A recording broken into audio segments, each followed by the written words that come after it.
जय अमलांबा श्रीमती घंटीकोट सुभद्रम सद्गुरु परब्रह्म गुरु ब्रह्मा गुरु विष्णु गुरु महेश्वर गुरु साक्षात् परब्रह्म तस्मै श्री गुरवे नमः अखंड मंडलाकारो व्याप्तं येन चराचरं तत्पदं दर्शितं येन तस्मै श्री गुरवे नमः चैतन्यं शाश्वतं शान्तं व्योमातीतं निरञ्जनं नादविद्यकलातीतं तस्मै श्री गुरवे नमः जय अमलांबा श्रीमती घंटीकोट सहोदर सद्गुरु वरब्रह्म श्री रामदेश सद्गुरु प्रेम महाराज नमो नमः आरट्ల రామారావు సద్గురు ప్రేమ మహారాజ్ నమో నమః అమలాంబా श्रीमती घंटीकोट సహోదర సద్గురు ప్రేమ మహారాజ్ నమో నమః భాగవత కృష్ణదేశ ప్రభువులు ఆచరించిన కందార్ ప్రభులు నేమాని రామం గారు భావార్థాలతోటి రాసిన బ్రహ్మం అసలు బ్రహ్మం అంటుంది కందార్థంలో దాంట్లో అక్షర లక్షణంలో మనం చివరి పద్యాల్లోకి వచ్చిన అక్షర లక్షణం అసలు రెండుకి ఈ కాన్సెప్ట్ ఒకటి పరిపూర్ణం రెండు ఏర్పాటు ముందు పరిపూర్ణం గురించి తెలుసుకున్నాక తర్వాత ఎరుక లక్షణాలు ఎరుక చేష్టలు ఎరుక వ్యవహారాల వాటిని కూడా తెలుసుకున్నాం ఆ తర్వాత ఎరుకను విడిచే విధానం ఎలా వీటిలో తెలుసుకున్నాం అదే గురుగారు మొదలట్లే ఎరిగించినవి కూడా అదే ఎరుక ఎవరికి పైన కూడా తెలుకలు ఎరిగించడం మొదలు నామాన్ని మరి వెంటివేని చంచల బుద్ధి మానంటివేని అని పెద్దల ముందే మనకి అవబోషిస్తున్నాం మనం ఇతర వ్యవహారాలకి వెళ్ళకూడదు ఏ పట్టుకున్నా అది ఎరుకే పరిపూర్ణంగా ఎరుకన్నంటే జన్మకర్మ నివారణ కాదు ఎరుకని విడిచిన వాడికి జన్మకర్మ నివారణ కలుగుతుంది కర్మ చేస్తే జన్మకు మళ్ళీ కర్మ ఈ ఊబి నుండి మనం బయటపడాలి అంటే సద్గురు పాదం బట్టలు ఆచరణ బట్టలు నడుచుకోవాలి ఎరుకని ఆత్మీయమైన విధానంలో మనం అయితే జన్మకర్మ నివారణ ఖచ్చితంగా కలుగుతుంది ఎరుకని ఎవరు విడిపించరు మనకు మనగా వదులుకోలేదు ఎరికే వదలబడేది ఎరికే అది అంతా ఎరుక చేష్టని ఎరుక వ్యాపారాన్ని అహంలభిత స్థితిలో ఉంది ఎరుక విడిచి ఉంటాం పరిపూర్ణ స్థితి మరి ఎరుక లేకపోతే ఉంది పరిపూర్ణంగా అంతా నేను వల్ల బ్రహ్మస్వరూపం పరిపూర్ణ పరబ్రహ్మం దాన్ని బట్టబయలు అంటారు బయలు పాటలో వెళ్ళాలి జయ గురుదేవ ఎరుకైన భూత పంచక మెరుకకు చరణములు కటియు హృదయము గళమును శిరమును నయ్యం క్రమమున ధరణి మొదలు చేసి ఇట్లు తనయా గుర్తెరుగో గగనము బయలం చలరాది మరుగు ఎరుగాకాశమే పరిపూర్ణ మనోచు కొందరు పల్కిరి ఇది విని గురి తప్పి ఉండేవో తనయా గుర్తెరుగు గగనం బయలం చనరాది మరుగు చాలా గొప్ప సందేశం ఇది ఎరుక నుండి ఏర్పడిన పంచభూతములు ఆ ఎరుకకు అంటే ఆత్మ ఎందుకంటే ఆత్మ అద్వైత సిద్ధాంతంలో అదే బ్రహ్మం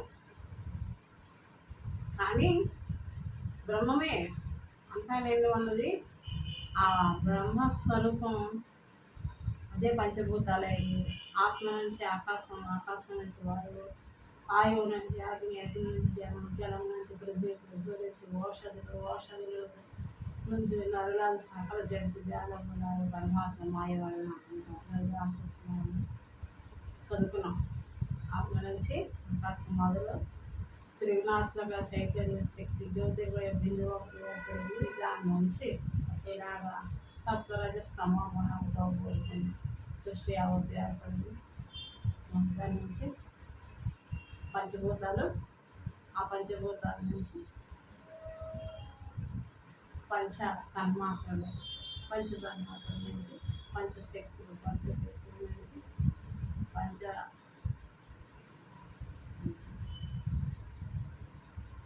పంచతన్మాత్రలు పంచశక్తులు పంచభూతములు పంచాధిష్టాన దేవతలు అవి ఐదుగా ఉత్పత్తి జరిగేది ఇదంతా ఎరుక. అద్వైతంలో ఇది బ్రహ్మం కరెక్టే, కానీ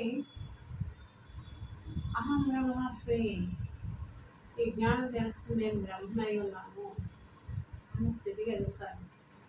బ్రహ్మం తానే అయి ఉంటాను, వేరుగా లేదు.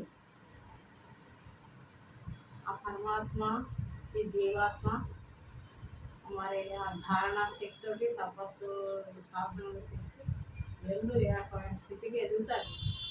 ఆ బ్రహ్మానుభవ స్థితిలో ఉంటారు మహాత్ములు కొంతమంది. కానీ అది జన్మరహితం అయ్యే విధానం కాదు. అలానే అద్వైతం తక్కువ అని నేను అన్ను, అది కూడా చాలా తప్పదు. అద్వైత మతం సిద్ధాంతాన్ని మనకి శంకరాచార్య వారు సాక్షాత్ ఈశ్వర స్వరూపులు అందరికీ బోధించారు. అప్పటిదాకా జీవుడు వేరు దేవుడు వేరు అనే సేవాభావంతో ఎన్నో సాధనలు చేసి ఎంతో పూజలు చేసి భక్తి శ్రద్ధలతో ఉండేవారు. కానీ వచ్చాక జీవుడు దేవుడు రెండు ఒకటే. నువ్వు ఏదైతే ఆశ్చర్యం చేస్తున్నావో ఆ స్వరూపం నీ స్వరూపం ఒకటే అని ఇక్కడ ఆకారం కాదండి, ఆత్మ. ఆ పరమాత్మ జీవాత్మ. జీవాత్మ అంటే ప్రత్యేగాత్మ, ప్రకాశంతో వ్యవహారం అంతా నడుస్తుంది. ప్రత్యేగాత్మ ప్రకాశం, అదే మన శరీరం నుండి అన్ని వ్యవహారాలు చేస్తుంది. సృష్టి యావత్తుగా పరమాత్మ, అది సమిష్టి, వ్యక్తిలో జీవాత్మ. ఈ రెండు ఏకమైన తర్వాత ఆనంద స్థితి, బ్రహ్మానుభవ స్థితి కలుగుతుంది. అదే మోక్షం అనుకుని ఆ ఆనంద స్థితిలోనే చాలామంది యోగులు జ్ఞానులు మరి ఎంతో తపస్సు చేసి ఆ సిద్ధిని సాధించిన తప పురుషులు కూడా ఎంతోమంది ఉన్నారు. హిమాలయాల్లో ఇప్పటికీ ఉన్నారు ఆ సాధన చేస్తూ ఆ బ్రహ్మానుభవ స్థితిలో ఉన్నారు. అయితే అది జన్మరహితం అయ్యే విధానం కాదు, దాన్ని కూడా దాటాలి. అహం పూర్తిగా రహితం అవ్వాలి. నేను బ్రహ్మనయ్యాను అన్న అనుభూతిలో ఉన్న అది బ్రహ్మానుభవం కూడా మరి ఎరుక లక్షణమే. ఎరిగే జ్ఞానం అంతా ఎరుక. ఎరుక విడిచి ఉన్నది, ఎరుక లేనిది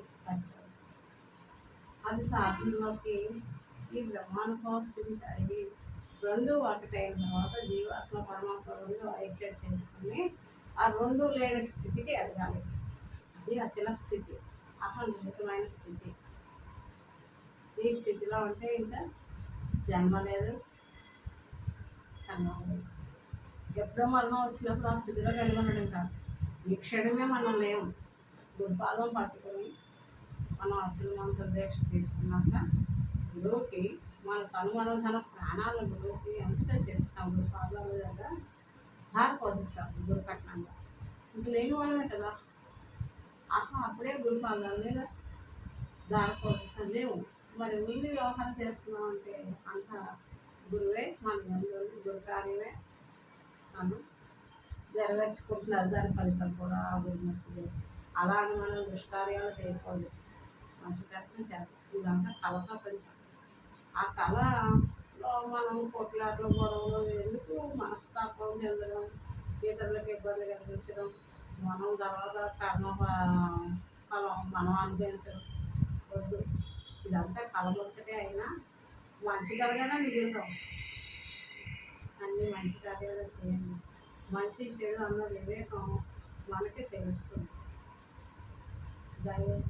దైవానుగ్రహంతో మనకి రెండు ఆలోచనలు వస్తాయి. ఏదైనా ఒక కార్యం చేసేటప్పుడు చేయన వద్దా అని ఆలోచించుకుంటాం.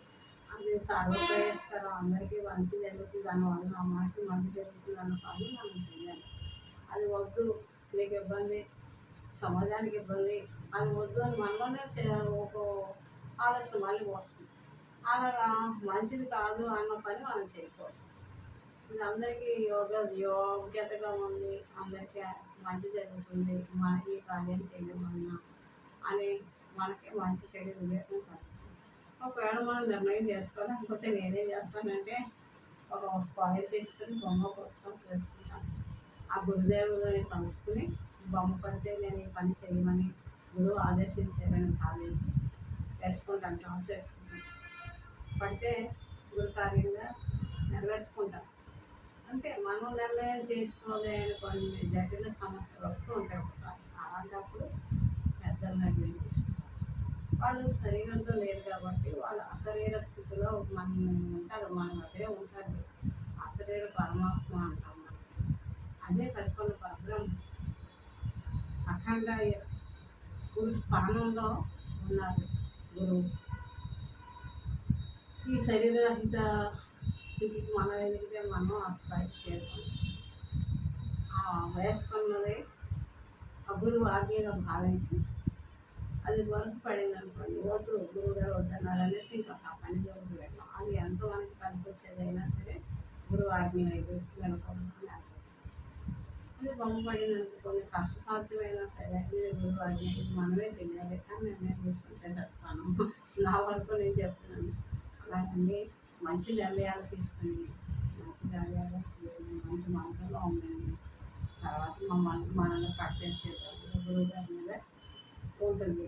ఈ నడవడిక మనం ఆ రకంగా నడవడం కోసం మంచి మార్గంలో మన పరమాత్మ స్థితికి వెళ్ళి ఈ నేననే ఈ ఆహాన్ని విడిచి ఉండడం కోసం ఈ సాధన వీటిని మనం శ్రద్ధగా వినాలి, ఆలోచించాలి,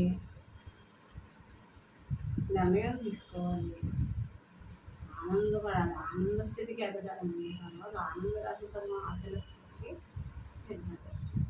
సరే పాఠంలోకి వెళ్దామండి. ఎరుక నుండి ఏర్పడిన పంచభూతములు ఆ ఎరుకకు పృథ్వీ పాదములుగాను, విరాట్ పురుషుడు గురించి చెప్తున్నారు. పృథ్వీ పాదములుగాను, జలము కటి ప్రదేశము, అగ్ని హృదయము, వాయువు కంఠము, ఆకాశము శిరస్సుగా ఏర్పడినవి. ఆకాశము ఎరుక వల్లనే ఏర్పడినది మరియు ఎరుకకు ఒక అవకాశంగా కూడా ఉన్నది కనుక ఆకాశమును పరిపూర్ణము అనరాదు. ఇదంతా కూడా పరిపూర్ణం అంటాం, సూచన. గురు సూచన చేస్తాం కదా, సూచనలో ఎరుక లేనిది పరిపూర్ణం. ఆత్మ నాశనం కాదు, అగ్ని చే కాల్చబడదు, వాయువు చే విసిరివేయబడదు, జలము చే తోయబడదు అని ఆత్మ నాశనం కానిది అని దీన్నే సూచన చేసి చెప్తాం.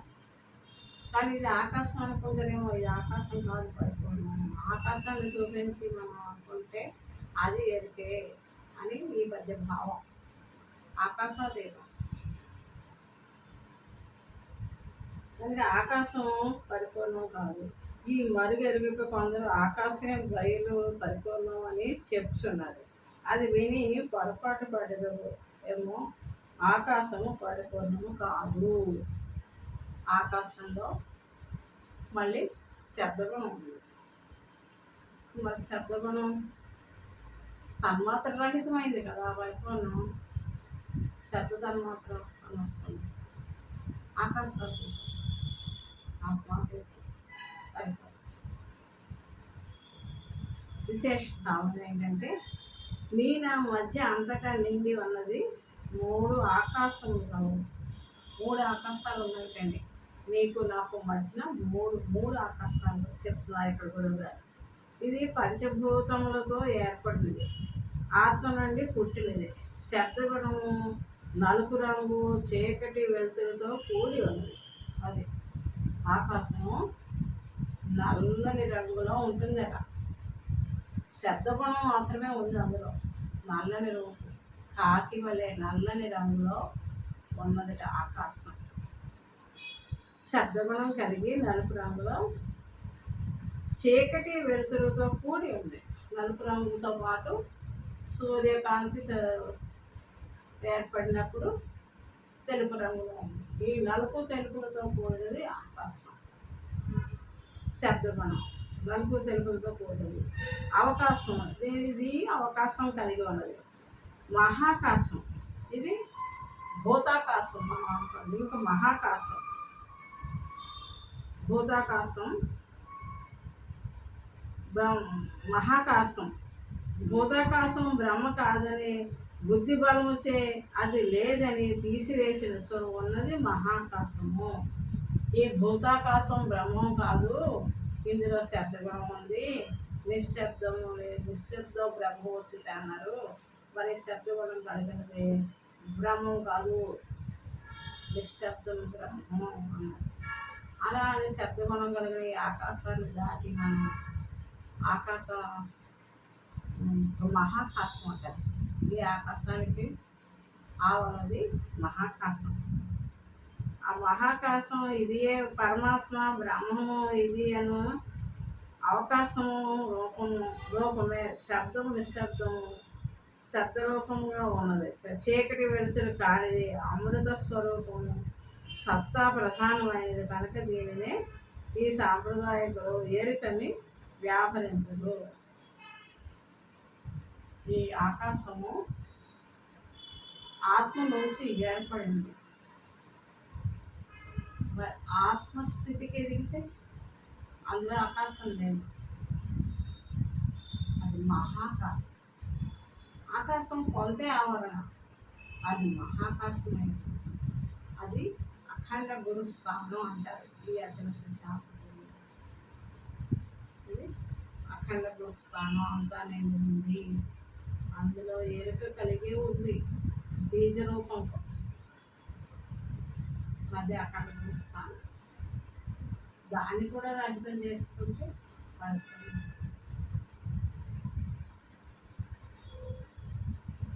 సత్తా లేదని రసము కూడా కానిది ఇది ఇట్టి పరిపూర్ణము కనుక ఇది కూడా లేకపోతే ఉన్నది పరాకాశం. అవకాశం శబ్దగుణం నిశ్శబ్ద బ్రహ్మరూపంగా ఉంది. చీకటి వెలుతురు కానిది అమృత స్వరూపము సత్తా ప్రధానమైనది కనుక దీనినే ఈ సాంప్రదాయకులు ఏరికని వ్యవహరించరు. కనుక ఇది కూడా లేకపోతే ఉన్నది పరాకాశం. ఈ మహాకాశానికి ఆవలి ఉన్నది పరాకాశం, ఇదే పరిపూర్ణము. అవకాశ రూపము చీకటి వెలుతురు కానిది శబ్దం ఎంత మాత్రము లేనిది సత్తా లేనిది రసము కూడా లేనిది. ఇది ఇట్టి పరిపూర్ణము అవకాశ రూపమే కనుక ఎదురుగా ఉన్న అవకాశ రూపమైన భూతాకాశమునే చూపించి ఇదే పరిపూర్ణము బయలు అని చెబుతారు. కానీ భూతాకాశ మహాకాశములను బుద్ధి బలముచే లేనివని తీసివేసినచో ఉన్నటువంటి పరిపూర్ణమును గ్రహించవలను. చూసారా, పరిపూర్ణం అంటే ఇదే పరిపూర్ణం అని అంటాం. అది తెలిసే తెలివితోటి నేను చెప్తున్నాను, మీరు అదే తెలివితోటి గ్రహిస్తున్నారు. మరి తెలివి లేని స్థితి, తెలివి ఆత్మరహితమైనతే ఇంకేది భూతాకాశం మహాకాశం పరాకాశం అన్ని దాటిన స్థితి, పరిపూర్ణ స్థితి. ఇక్కడ ప్రత్యక్ష బ్రహ్మం. అది ప్రత్యక్షం కాదు, పరోక్షం కాదు, అనుభవం కాదు, అనుభవాతీతం. అనుభవం ఉంది అంటే అక్కడ ఎరుకుంది. మరి అనుభవించింది ఏదో ఇది ఎరికే కదా. పరిపూర్ణ స్థితి నేను అనుభూతి పొందాను, ఆనందరహిత స్థితిలో ఉన్నాను, ఎరుకలేని స్థితిలో ఉన్నాను అని భావన ఏదైతే ఉందో అది కూడా ఉండకూడదు. భావం అభావం అయిపోవాలి, అమరస్థం ఏమి లేని అది పరిపూర్ణం. ఆ స్థితి కలిగి ఉన్నాను.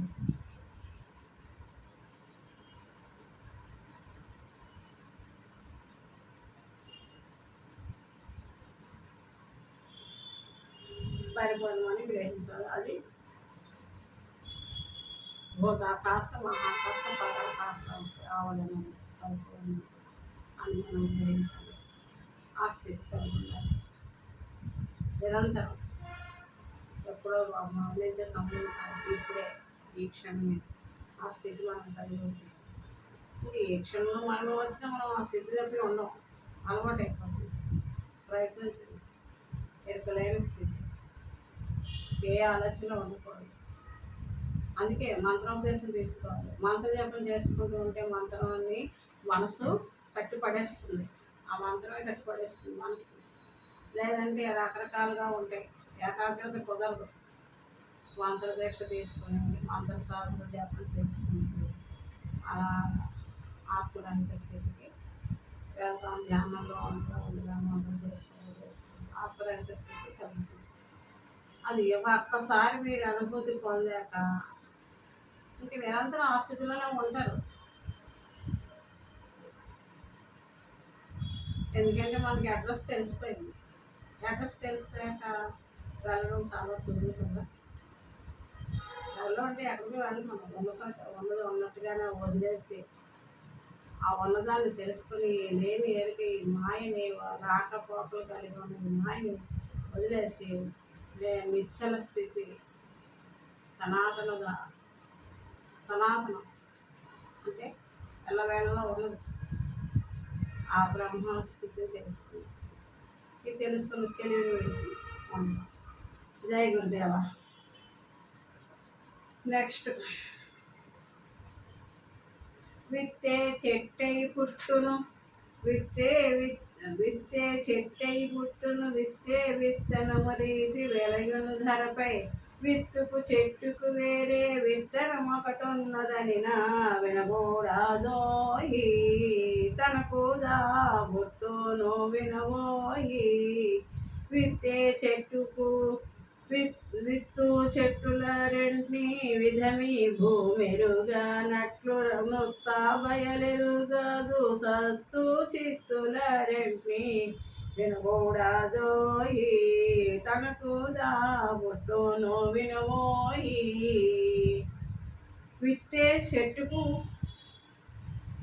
విత్తనము చెట్టును చెట్టు పెరిగి తిరిగి చెట్టు విత్తనమును ఏర్పడుతుంది. విత్తనమే చెట్టు అవుతుంది, చెట్టే విత్తనంగా ఏర్పడుతుంది. మళ్ళీ ఈ విత్తు చెట్టులో వేరే మరొక విత్తనం ఉందంటే ఈ చెట్టుకి విత్తనానికి ఇంకో విత్తనం ఉందంటే నమ్మకూడదు, ఆ మాట వినకూడదు. అది నిజం కాదు. ఎందుకంటే విత్తనమే చెట్టుకి మూలం. విత్తనం నుంచి చెట్టు ఉద్భవిస్తుంది, మళ్ళీ చెట్టు నుండి విత్తనం తయారు. విత్తు చెట్లు రెండు ఒకటి ఉత్పత్తి అవుతున్నాయి.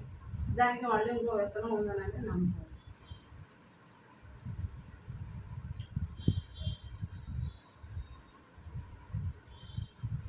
చెట్టుకు వేరే మరొక విత్తనం మూలం ఉందని అంటే నమ్మకూడదు, అని మాట వినకూడదు. ఇది నిజము కానీ కాదు. విశేష భావం ఎత్ర ఎత్ర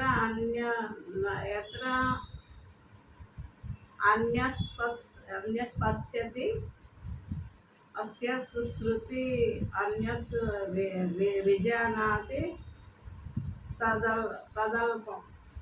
అన్న పద్యం అర్థం కావట్లేదు. శృతి వాక్యం ఇది. ఎక్కడ తన్మాత్ర రహితం అవుతుందో అది బ్రహ్మం అని భావం అంటే ఎంతవరకు కలగదో అన్న శబ్దరీత్యా ఎంతవరకు వినగలుగుదమో, మన శబ్దం ఎంతవరకు వినగలమో, చూడగలమో, తెలుసుకొనగలమో అదంతయు అల్పమైనది. మన శబ్దం మన శ్రవణాదులతో ఎంత దూరం నుంచి వినగలుగుతామో, అలాగే చూపు ఎంత దూరం చూడగలము అదంతా కూడా తెలుసుకునేది అంతా కూడా అల్పం, తక్కువ, అనగా నశించినది. బ్రహ్మం కాదు, ఎరికే అని నిర్ణయం. నేను నీవు ఎరికే అనగా ఆత్మ జగత్తులు రెండు కూడా ఎరికే. ఈ జగత్తు కూడా ఎరికే. ఆత్మ జగత్తులు రెండు ఎరికే. ఎంత మాత్రము ఏకమాత్రమై ఆత్మ జగత్తులు రెండు ఎరికే. ఆత్మ జగత్తుకు అతీతమైనది. ఏకమాత్రమై రెండోది లేకుండా ఉంది. అదే భూమ అనే పరిపూర్ణం అని తప్ప మిగిలినది సమస్తము ఎరికే. ఆత్మ జగత్తులు రెండు కానిది పరిపూర్ణం, దాన్నే భూమ అంటారు. ఎక్కడ తన్మాత్ర రహితమైన స్థితి ఉంటుందో అదే భూమ. ఇదంతా నశించేది, జ్ఞాన మరణాలు పొందేది, సంకల్ప వికల్పం. రాకడ పోకడం ఇదంతా ఎరుక మనసు. ఎరుకని ఎవరో తీసేసేది కాదు, నీకు నువ్వే. నీలో ఉన్న అజ్ఞానం వదిలి జ్ఞానవంతులండి ఆ బ్రహ్మానుభవ స్థితిని చెందుతారు. ఆ జ్ఞానం కూడా మనకి హాని, ఎందుకంటే అది జన్మకి మళ్ళీ మూలం అవుతుంది. అది కూడా జ్ఞానాజ్ఞానములు రెండు కూడా ఎరికే విడిచి రెండు లేని స్థితిలో పరిపూర్ణ స్థితిలో ఉండాలి. ఈ జ్ఞానం తెలుసుకొని మరి ఆ స్థితిని కలిగి ఉందాం. జై సద్గురు ప్రభు మహారాజ్కి జై. అమలాంబ శ్రీమతి గండికోట సుభద్రమ్మ సద్గురు మహారాజ్ నమో నమః. నిర్వికారాయ సకల నిత్యముక్తిదాయకాయ నిర్గుణాయ నిర్మలాయ నిత్యమంగళం. జై సద్గురురహితాయ సంకల్పవర్జితాయ సర్వసాక్షాతీతులకు సత్యమంగళం. జై చేష్టలన్నీ ఉడిగిపోయే చేసేదేమి లేకపోయే శేషమ్మ మనసు నీలో చేరే మంగళం. జై పరిపూర్ణాయ సకల భవ్య దివ్య రూపాయ పరశురామార్య సీతారామ మంగళం. శత్రు చిత్తు సమసిపోయే శత్రు సంహారణాయ వత్తులేని దీపము మెక్కిస్తూ మంగళం. జై శత్రు చిత్తు సమసిపోయే శత్రు సంహారణాయ వత్తులేని దీపము మెక్కిస్తూ మంగళం. జై పరిపూర్ణాయ సకల భవ్య దివ్య రూపాయ పరశురామార్య సీతారామ మంగళం. జై మంగళం గురుదేవాయ మహానీయ గుణాత్మనే సర్వలోక శరణ్యాయ సాధురూపాయ మంగళం. జై సద్గురు ప్రేమ మహారాజ్ की जय. अमलांबा श्रीमती गंडिकोट सुभद्रम्म सद्गुरु ब्रह्मणे ओम. पूर्णमदः पूर्णमिदं पूर्णात् पूर्णमुदच्यते पूर्णस्य पूर्णमादाय पूर्णमेवावशिष्यते. ओम शांति शांति शांति. सहनाववतु सहनो भुनक्तु सह वीर्यं करवावहै तेजस्विनावधीतमस्तु मा विद्विषावहै. ओम शांति शांति शांति. सर्वे जनाः सुखिनो भवन्तु समस्त सन्मङ्गलानि सन्तु. ओम शांति शांति शांति. सर्वं सद्गुरु चरणारविन्दार्पणमस्तु. जय सद्गुरु प्रेम महाराज अमलांबा श्रीमती गंडिकोट सुभद्रम्म सद्गुरु परब्रह्मणे नमः. जय गुरुदेवा.